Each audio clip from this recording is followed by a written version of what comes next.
Welcome to the 31st episode of the Fave 5 podcast. I'm your host, Stan Garfield, where I interview my friends, family, and colleagues about their life stories. We talk about the Fave 5 topics of books, food, music, sports, and humor. And we get a couple of stories, one from our guest, and then I'll share a few stories of my own about my guest at the end. Today, I'm pleased to be joined by my friend Tim Poor. Tim, welcome to the Fave 5 podcast. Hi, Stan. Tim and I go back to 1970 when we were both seniors at Clayton High School in Clayton, Missouri.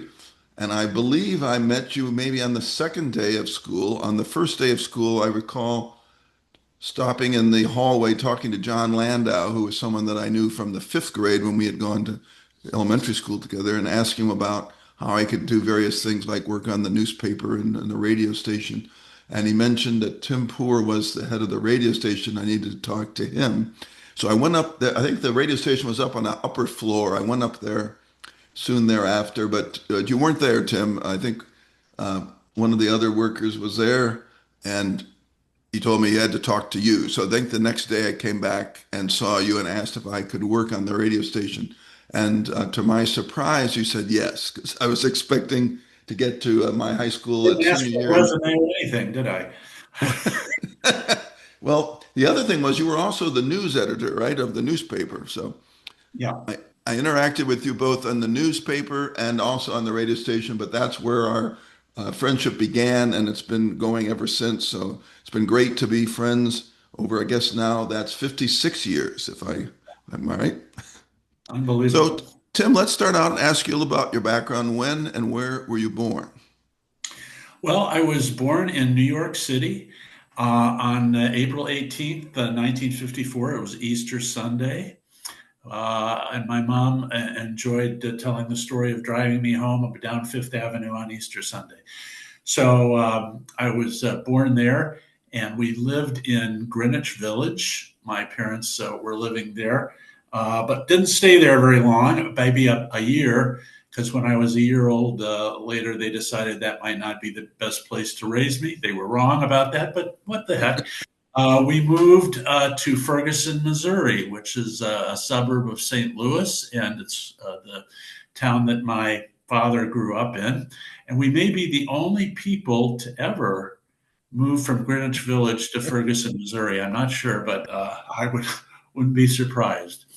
And we lived in the house that my dad grew up in, and in Ferguson for about 10 years till I was 10 years old, and then we moved to Clayton, where you did too.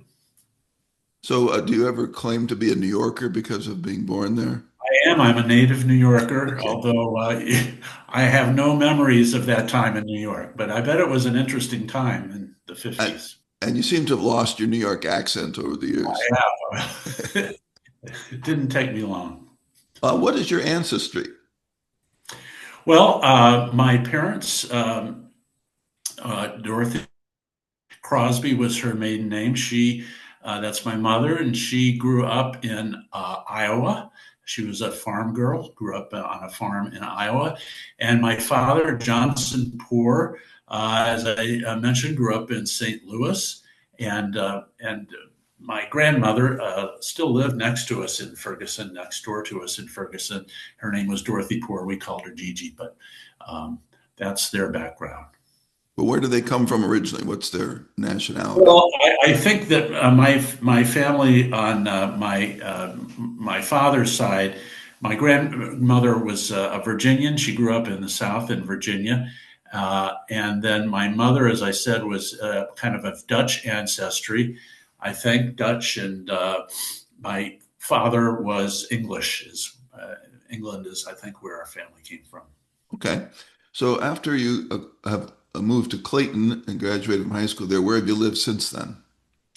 Well, I went to school up in Maine, and I went to Bowdoin College in Brunswick, Maine, and it was a school that nobody, at least around here, not many people had heard of before.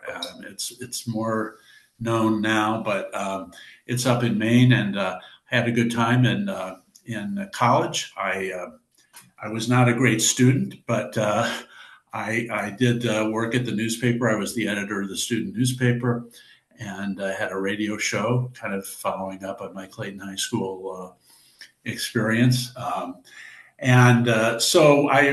I was a junior, that's when I was named head of the student newspaper. And I remember that the dean of the college, whose name was Leroy Greason, called me into his office, and he congratulated me on being editor of the paper, but he warned me to please don't ignore your studies, because we've had editors of the newspaper who flunked out of college because they didn't pay attention to their studies. And I kind of chuckled because I had never failed anything. So, and then I promptly almost did flunk out. I did not flunk out, but I needed my AP credits from Clayton High School to graduate. So I got kind of a taste of newspapers, but not really of academics. So where did you go after you graduated? So I went then to Atlanta, Georgia. I was in Vista, Volunteers in Service to America. It was my first job, I guess, and worked in Atlanta. I didn't really like that. It was kind of boring work because we were just working with state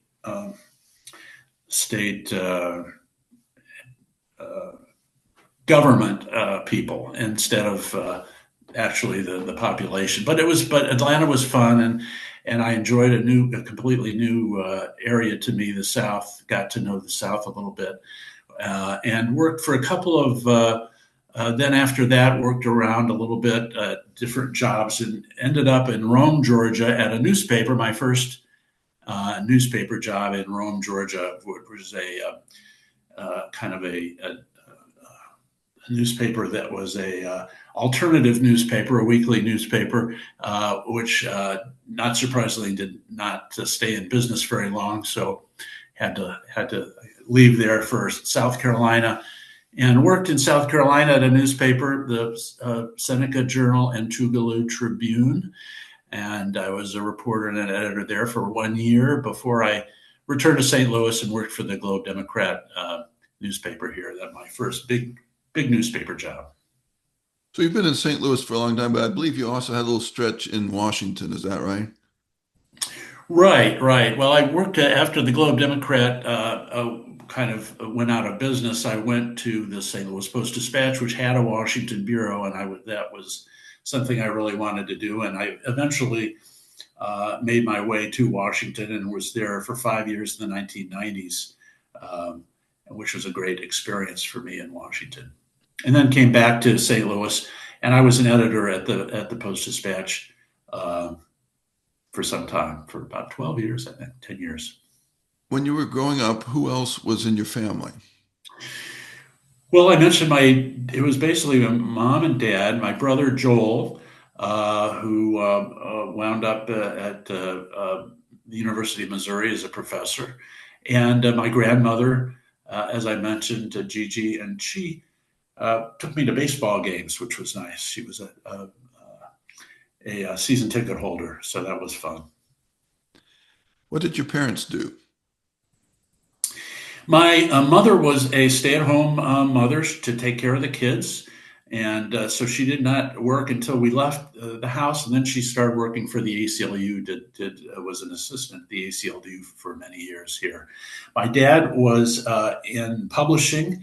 He was an editor and an ad salesman for the Commerce Publishing Company in St. Louis, which was a trade publications outfit. They published a number of magazines, for specialized magazines, so life insurance selling for life insurance salesmen, and that's decor for architects. So he was but they both got there they actually met in Columbia. They were both reporters for the local Columbia, Missouri newspaper, and that's where they met. But my dad, although he liked journalism, it didn't pay much, and so he wanted to make some more money. So that's why he went into the trade magazine business. So you followed in their footsteps then when you got into journalism. Well, I kind of did. Yes, I did. When you were young, what did you like to do? Well, I enjoyed just playing around. And, in those days in Ferguson, until I was 10, you just kind of, the morning came, it's particularly in the summer, if you weren't going to school, you just ran off and enjoyed other people on the block, and until dad yelled at you to come home for dinner. That was basically what I did there. And of course, then in high school, I did like the newspaper and the radio station, and that was pretty much it in high school. What did you want to be when you grew up? I didn't really have any strong. You would think that I was obviously headed for the newspaper business, but I didn't. It wasn't something that I dreamed of, or I just kind of uh, got into it naturally, and but enjoyed it. When you were real little, did you have a goal like being a policeman or an astronaut or anything like that? Probably did, but I don't remember what it was. Okay. Now, when you went to school at Bowdoin, first of all, how did you decide to go there? And then second, what did you study there? Well, I decided I knew about it because my dad went there, and so that's how I knew about it. And I applied to there and several other colleges. I got small liberal arts college is kind of what I was looking for. Got into a few, but decided on Bowdoin at the end. And I studied history there. I was a major in history. With that major, what did you have in mind? What do you think you were going to do when you graduated? Well, at that time, I had no idea what I was going to do, and most people, I don't think, had any idea. A lot of people were there for law school or they were there for med school, but if you were just a liberal arts person, I really didn't have anything that I was going to do. In fact, I remember when I was applying for newspaper jobs, I was from my first when I was looking at those little papers in Georgia. I was applying to trying to get on a daily newspaper somewhere, and I remember one newspaper in South Carolina that I talked to an editor there, and he asked me what I majored in, and I said history, and he said, "Well, what did you want to do with that? Teach?" And he didn't say it in a very respectful way. But no, at that point, a lot of people in college didn't really have anything in mind when they were in school. They just, and you could do that, which I enjoyed. So when you got your first job with the Broadside as a journalist, what was that like? Well, that was the Rome, Georgia newspaper. It was a lot of fun. A lot of good, nice people there. The paper had been started by a couple of reporters at the local daily newspaper, which is not a very good newspaper, and so they started their own paper. And it was a lot of fun. And I got into some investigative reporting, and as well as feature writing. So I got a nice panorama of ways to write stories. So you mentioned some of the jobs you've held, but take us through a little bit of your career after you got back to St. Louis. It was with the Globe Democrat, and where did you start out with them, and how did you progress as you stayed in the St. Louis scene? Well, I started out in Waterloo, Illinois. The Globe Democrat and Post Dispatch were very strong competitors at the time. Their circulation was pretty close, and it was a circulation war, really. And so the Globe Democrat had started a special edition in Illinois, and so they set up a lot of bureaus in Illinois for that edition. And I was the Waterloo Bureau, the lowest bureau, the smallest bureau in that the Globe had. But I set it up and Waterloo had never been covered by a major newspaper before. They had their own little weekly paper, but they were not used to getting uh, hard-edged reporting. Not that there were that many hard edges in Waterloo, Illinois, but it was still fun. I did that for about a year, and then after it was actually less than a year. It was just a few months because then the newspaper guild, the union that represented reporters at both papers, they went on strike, and so suddenly I was faced with being on strike. even though I'd only been there for three months or so. So finally, it was over, and after it was over, they disbanded the Waterloo Bureau, and I came back to St. Louis, and I worked at various low reporting roles, nights and suburban, and finally worked my way to city desk, where I got a job covering courts, and I did that for many years. So that was your beat for a while. You before you were like at Night City Police, or you had what were some of the other suburban? Yeah, I worked at Night City Police, filled in there. I was never a permanent police reporter, but I did fill in on police, so I got to know the cop beat and small towns and pretty much everything I did. So I got a very wide measure of experience there. When you get the court beat, what were some of the things that stand out in your memory? Well, I remember it before I got the court beat because they sent me to Salem, Missouri, to do stories to cover a trial. It was a kind of a very famous trial in the St. Louis area because it was an attempted rape by a guy who shot the victim and left her under a pile of leaves, but she survived and she testified against him. So there was a lot of stories about it. So they moved the trial to Salem, and I covered that trial. It was pretty interesting. It was kind of like a To Kill a Mockingbird thing with fans over and no air conditioning, and the whole town was there watching. So that was kind of neat. What are some other ones that stand out? There was some like mob type trials, were there not? Yeah, yeah. That was the time when there were still mob wars in St. Louis, and so the feds arrested a bunch of them, and so I wrote about a lot of the mob stuff. Did that ever cause you any personal danger? It did not, but fortunately, at least none that I know of. One kind of funny story, though. One thing that they did, there was a guy named Sorcus Webby in St. Louis who was a big in the Democratic Party, but he was also a lawyer for the mob, or although that was hidden pretty much. But he ended up getting indicted for something mob related and tried in Reno, Nevada. And so the Globe sent me to Reno, Nevada to cover the trial, which I did, and I got to know him a little bit.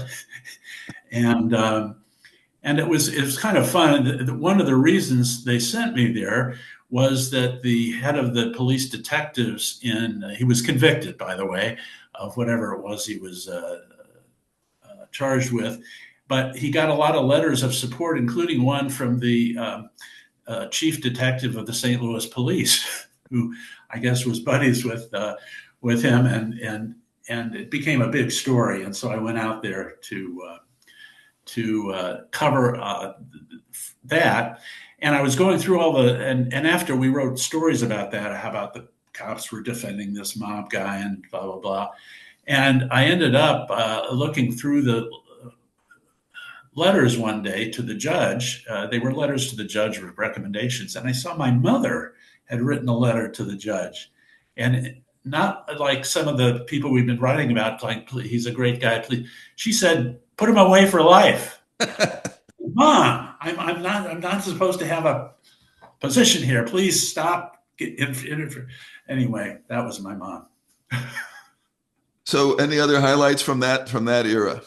I don't have any highlights from that era.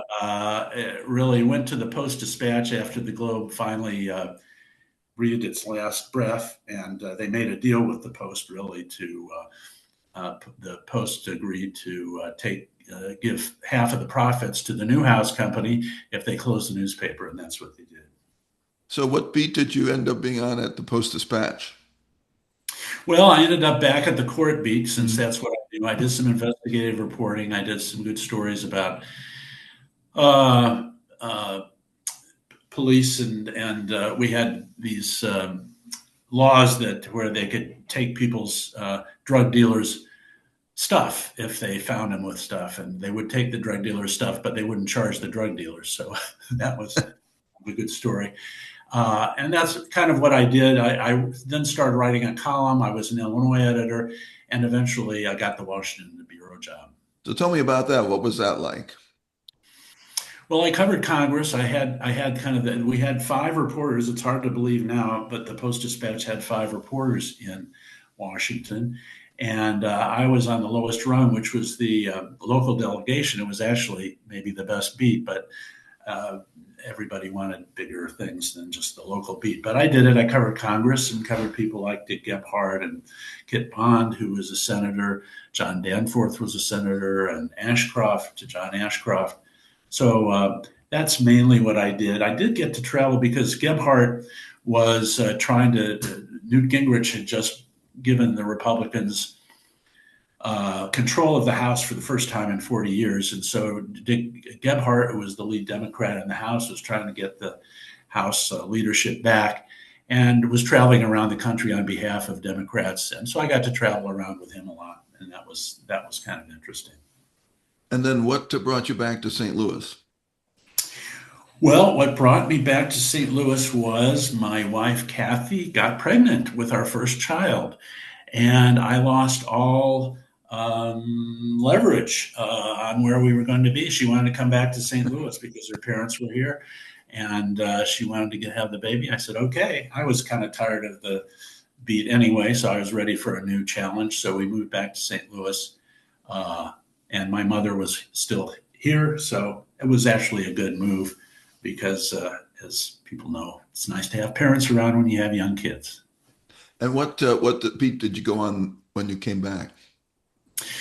Well, when I came back, I did. I was I was an editor on the national desk, and I ended up being the national editor of the Post Dispatch, kind of working with the bureau, editing the bureau stuff, and also merging it with our wire services about local and national and international news.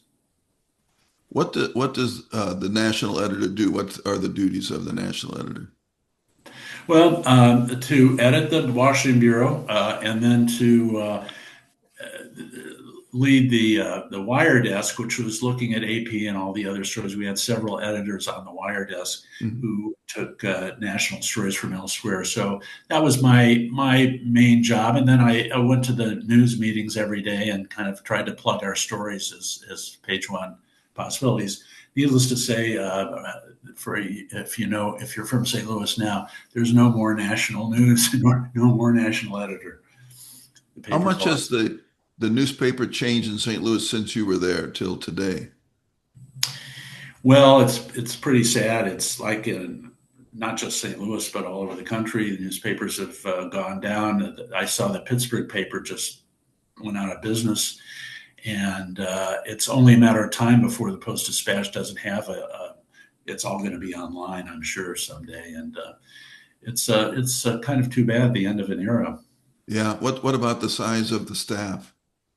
It's much smaller, much smaller. I left the paper in 2009, and it's just gotten smaller and smaller. There are a lot of layoffs, and it's it's really too bad. When you left the Post Dispatch, what did you do next? I went to work at Washington University, and I went to work at the Brown School of Social Work and Public Health. I did basically wrote stories about what faculty members and students were doing on their research projects. And then I also participated in some of the research projects when there were things like messaging or things that involved words and writing. So did that for about 15 years. And then until I retired 2024, about a year ago. After so long working in the newspaper business, what was it like being in that different setting? Well, it was very different. There was a lot less stress, a lot less. At newspapers you deal with deadlines. You're always and there. I remember somebody. I was working, and you work all hours at the newspaper too, and I just remember things like somebody would ask me for a headline for some paper they were writing, and I said, "Well, do you need that later today or within the hour?" And they said, "Oh no, next week is fine." I was there at 5:30 one day working, and somebody stopped by and said, "Oh, burning the midnight oil, are you?" So it was a lot less stress, a lot less money also, but I liked the college atmosphere, great people to work with, so I really enjoyed the work. Now, what's it been like for you since you retired?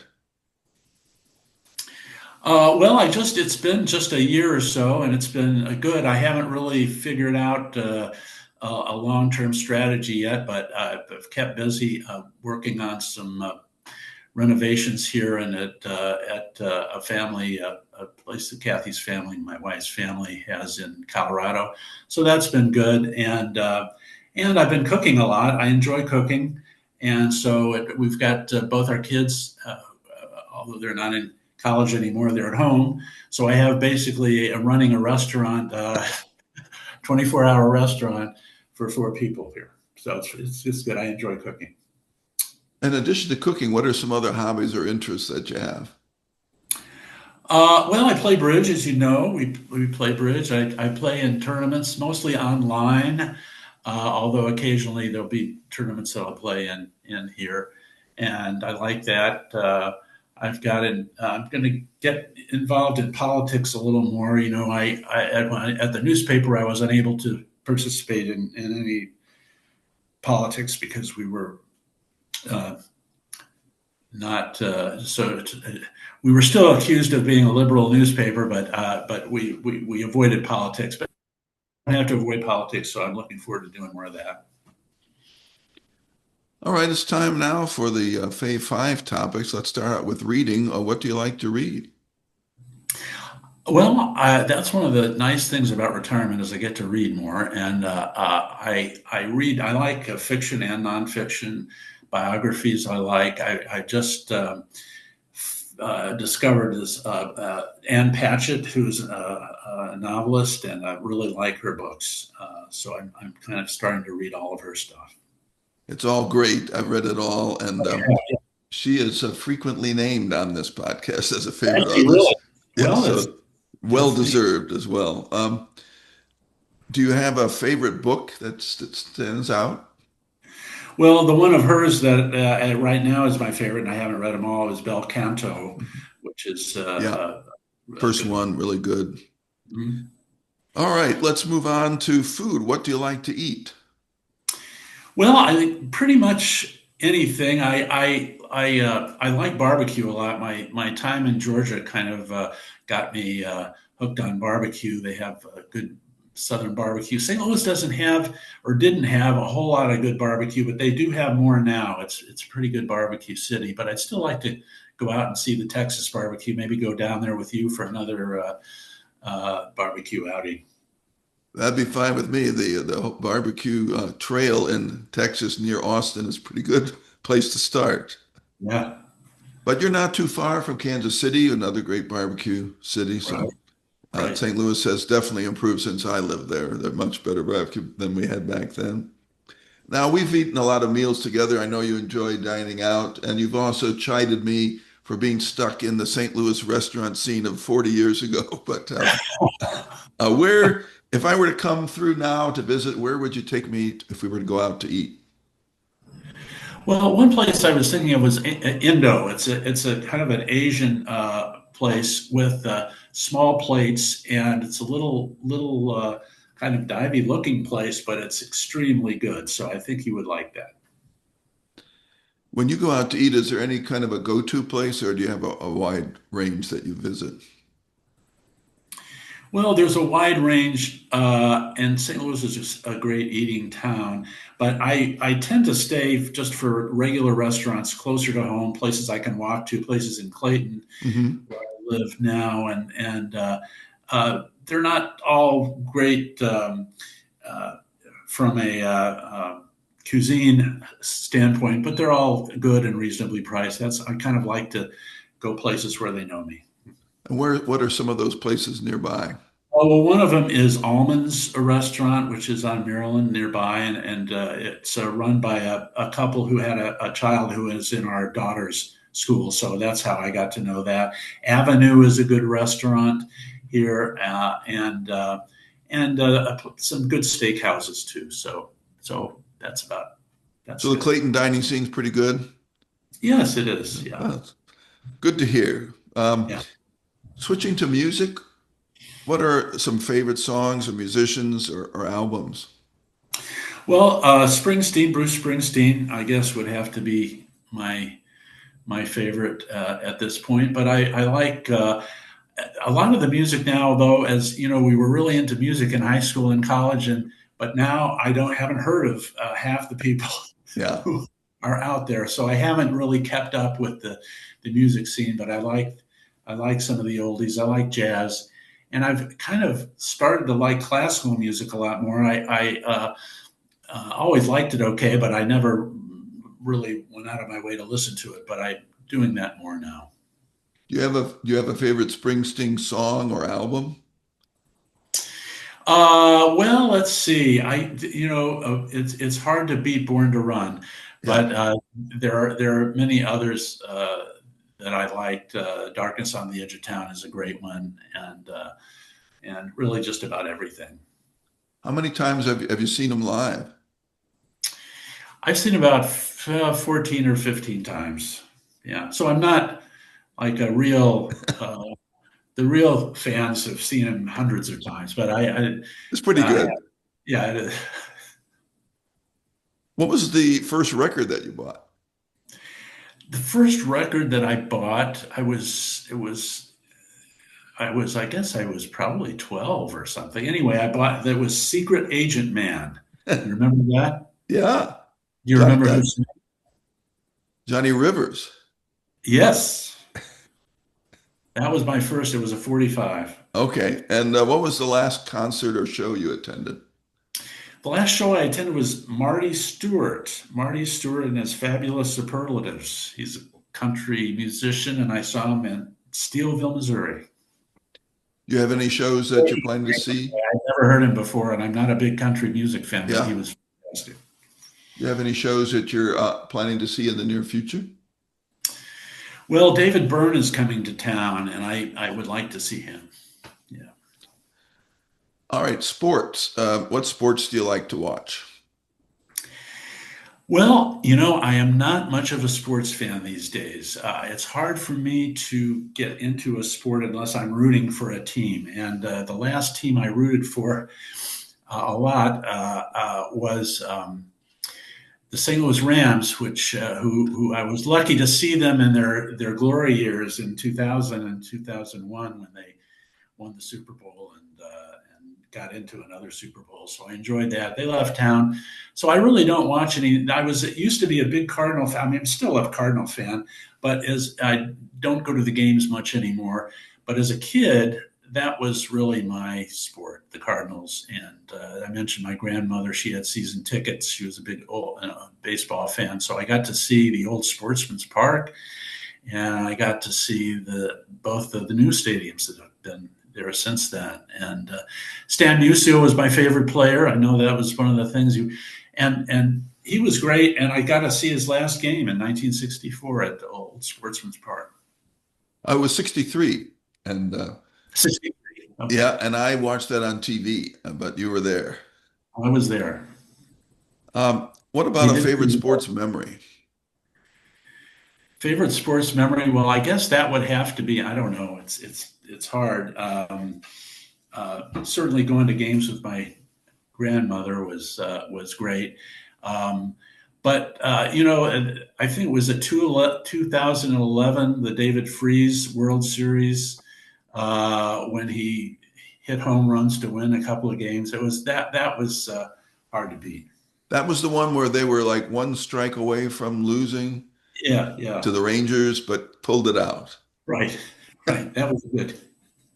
Did you get to go to the series in 64, 67, or 68? Yes, in all of those because my grandmother had tickets, so she Wow, always that must have been fun. and she took me. So that was. I have to say also that I remember going, and this must have been '64, but going to see a game where Bob Gibson and Sandy Koufax pitched. So that was a memorable one. They turned out pretty well. They did. Well, It what was I not a remember high with you, scoring game. I don't remember who won, but it was probably 1-0 at it the probably end. was over in an hour and in 30 minutes. Right. Um, I remember the 82 series with you. Because of you, in fact, we got to go to three out of the four home games of the 82 series. And That's right, because I was working for the paper, and the paper got at that time got yeah, you got tickets for us for the first two games. Then the sixth game six was like we didn't go to that. It was a rainy one, and they won that one. But then game seven, you couldn't get it from the paper, but you got it through your girlfriend's connection to the Detroit Tigers.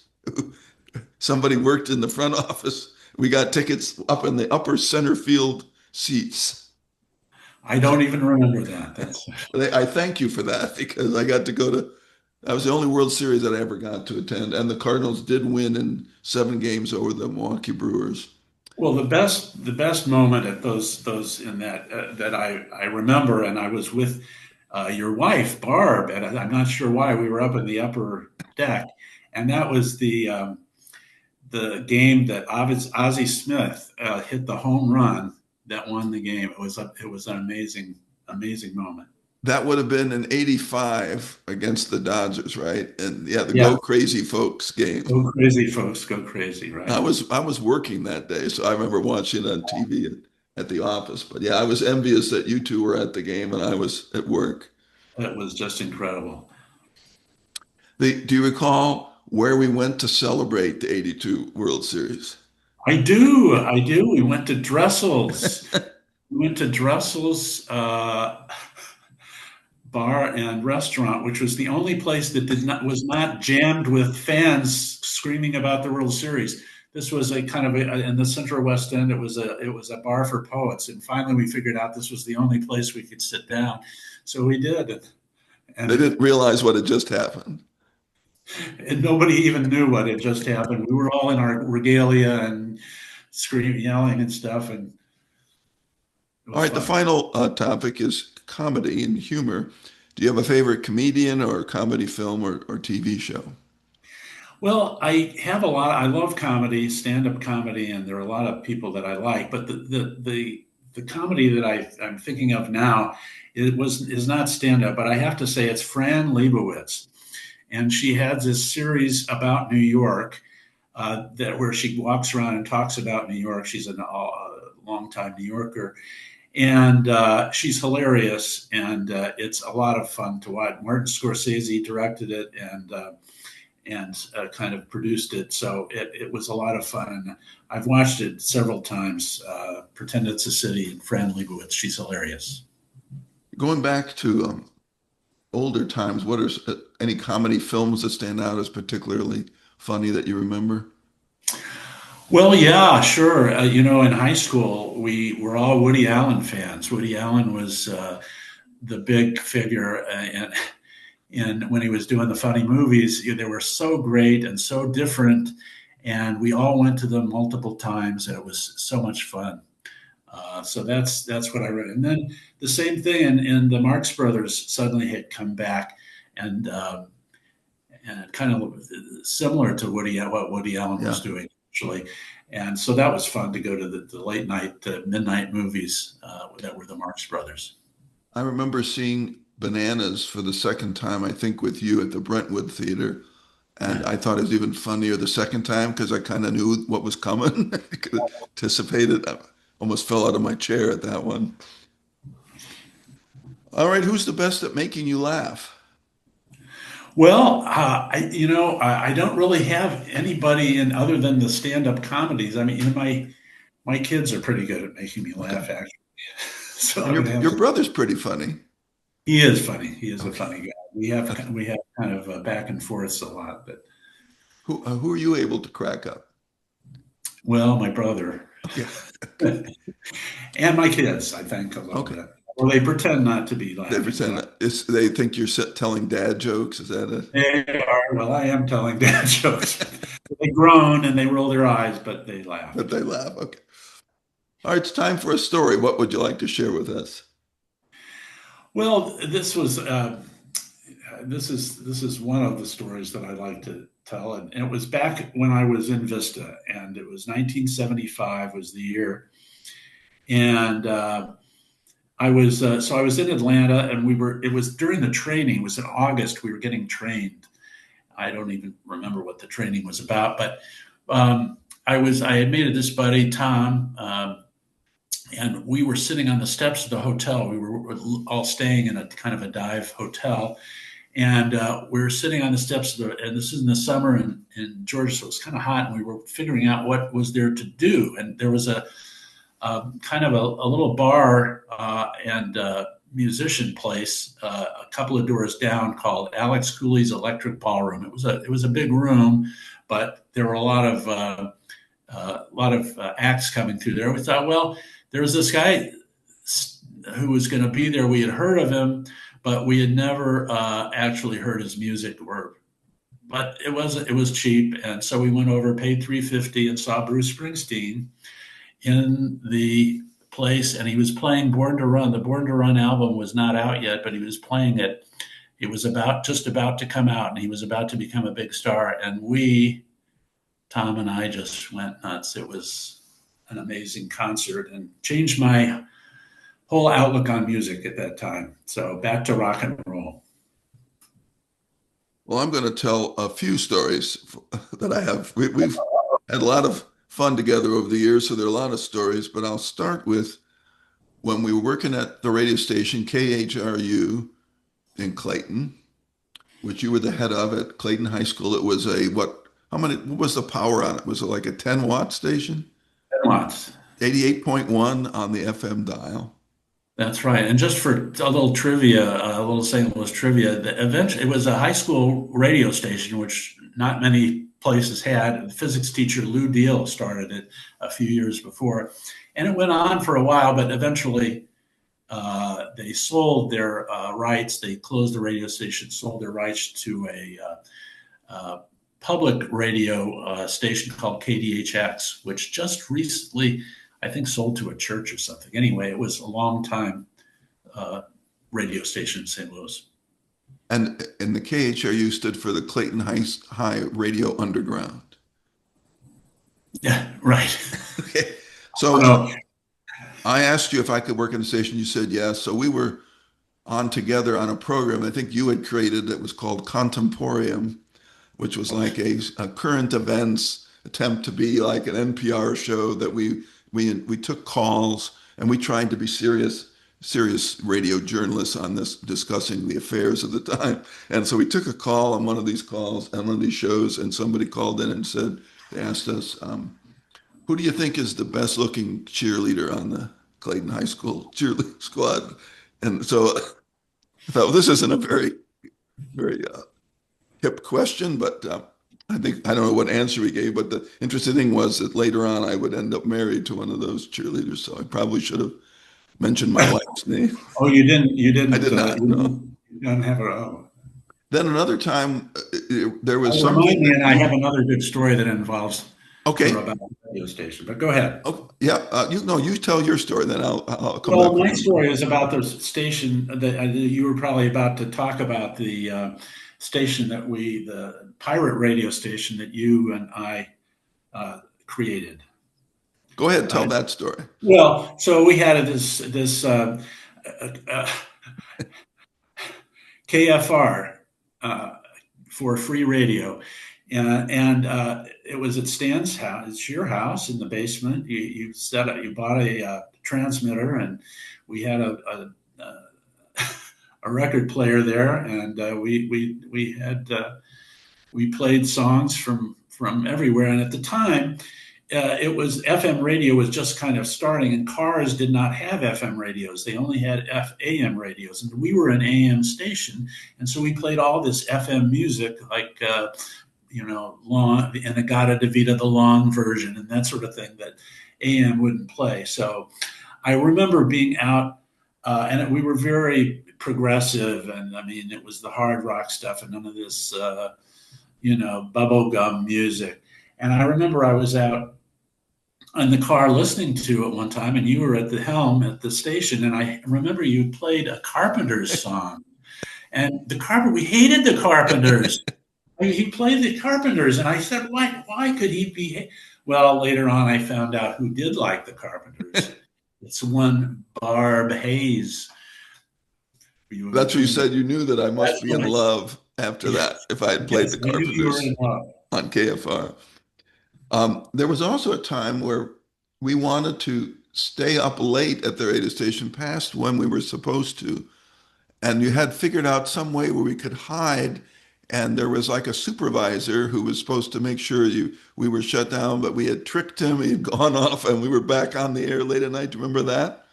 Oh yeah, I didn't know you were in on that. Yeah, he was like an UMSL student, a University of Missouri at St. Louis student, and so he would come and he was supposed to monitor us because, of course, they didn't trust us with a radio station. So he was there just to monitor us and kind of be our babysitter. But he never stayed the whole time. He always left early. So that's and so after he left, the only person who ever showed up there was a custodian. So we hid under the table or something and turned off the lights, but stayed on the air. That was But going we to were caught. illicit. Yeah, we got caught, but it was an illicit thrill at the time. Did you have to talk to the principal? I know, I don't think so. I don't I recall getting did. in any real trouble. Did you? Yes, I did.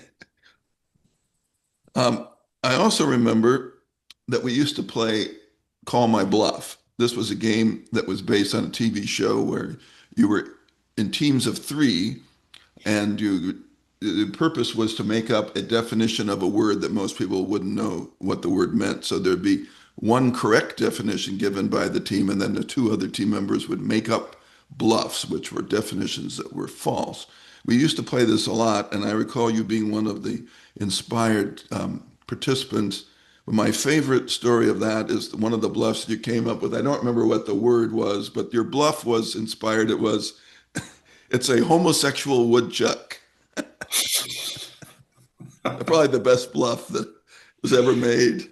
Did it work? I don't think anybody went for it, but there was a lot of laughter that ensued. Um, I also remember you mentioned you like to cook. I remember when you had the house on Preston Place, I think, down around Lafayette Square. There Yeah. was a time where I was out in the Laclede's Landing with my brother-in-law, my brother, several of us were out late going to see some music, and it was like 2 in the morning, and we said, let's stop by Tim's place and see if he's up. And sure enough, you were up and you were baking biscuits. So you invited us in for biscuits.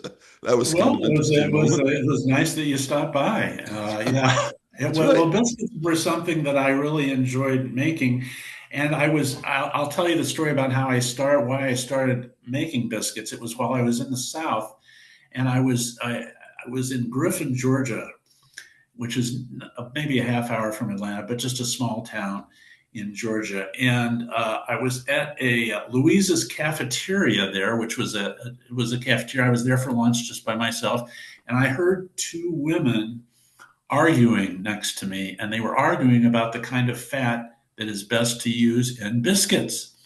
And one of them said that lard was the best thing to put in biscuit. It was that was what her mother used, and that was really made the best biscuits. And the other, they got into a really passionate argument, and the other woman said, "No, raccoon, uh, possum. No, it was possum fat. Possum fat was the best to use in biscuits." So I thought anything that people got so head up about must be worth doing. So that's when I started making biscuits. I never used possum fat, but I tried everything else. Did you use lard? I did. Okay. It's good, but it's not really very healthy. Now mentioning the eating food in the South, Barb and I visited you one time when you lived in Rome and spent the night with you, I think on our way down and back from Florida. And I remember being introduced to Southern food while we were there, in particular red eye gravy. That was something new to us, but What grits and red eye gravy was something that we had there. Well, you Um, remember that you remember that apartment that I was at? yes. It was a nice apartment. It was, I think it was $150 a month. But it had a great view of, it was on the top of this building and had a great view of the water of the clock tower in Rome, Georgia. It was a beautiful old clock tower. So it was a nice place, but it was a kind of it had fallen into disrepair and bats were getting in. And anyway, I won't go into it, but a person that I knew from there just not too long ago texted me that apartment that I was in is now a condo and it's selling for $1.5 million. Should have stayed. Should have stayed. I also recall that we would sometimes go out to eat in St. Louis at nice restaurants together, and you were more savvy about the protocol for dining at Tony's than I was. Tony's was probably the top restaurant in St. Louis at the time in its original location. And you and your father had had experience there, and you told me about, what you had to do to try to get in because they wouldn't take reservations, and you had to just sort of go and wait, and that was part of the deal. But you said, well, you could call up and you could ask, how is it tonight? And that would somehow potentially grease the skids for going there. So I remember going there several times with you, but one time in particular, I remember going out. Maybe it was on Barb's birthday, and you had brought a date with us, and the four of us were there, and it was my treat for this, expensive meal at Tony's. But then I remember you going over to the maitre d' and tipping him. It's like you were going to get an advantage for future visits to Tony's, but on my dime. Well, I just felt I was doing my part. That's right, you were. All right, so the final story is one that involves my brother, David, and he and I used to buy a lot of records. And one time we bought a record at the Record Bar, which wasn't far from your house in Clayton. I think it was on Brentwood. And we got it home and listened to it, and we didn't like it, and we were kind of bummed, like we had bought this record and didn't like it. And we came up with this idea that if we took the cellophane wrapping and repositioned it so it looked like it had been unopened. I pulled it off, then put it on in a different direction, covered up the opening, that we could return the record. And so we began a history of going and returning records that we didn't like. And we told you about this, and you thought that was a good idea. So we went together to a store up in Northwest Plaza. And this store was interesting. It should have been called Discount Records, but Northwest Plaza had a rule that no store could have the word discount in it. So it was known as Viscount Records with a V. And you went with us and we returned one record, and you had brought in Boogie with Canned Heat to return. And you returned it, and no sooner had you returned it than somebody else, a customer, goes, Boogie with Canned Heat. I've been looking for that. So it ended up being like a good deed. You did.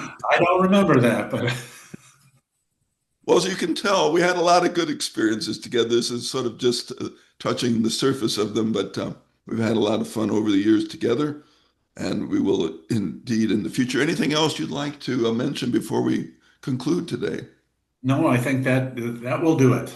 Okay. Well, Tim, thanks for being my guest today. Thanks for all the good years of being a friend, and thanks for your stories on the call today. And we will see you in the near future. Well, thank you, Stan. It's great that you're doing this, and I'll look forward to seeing you soon.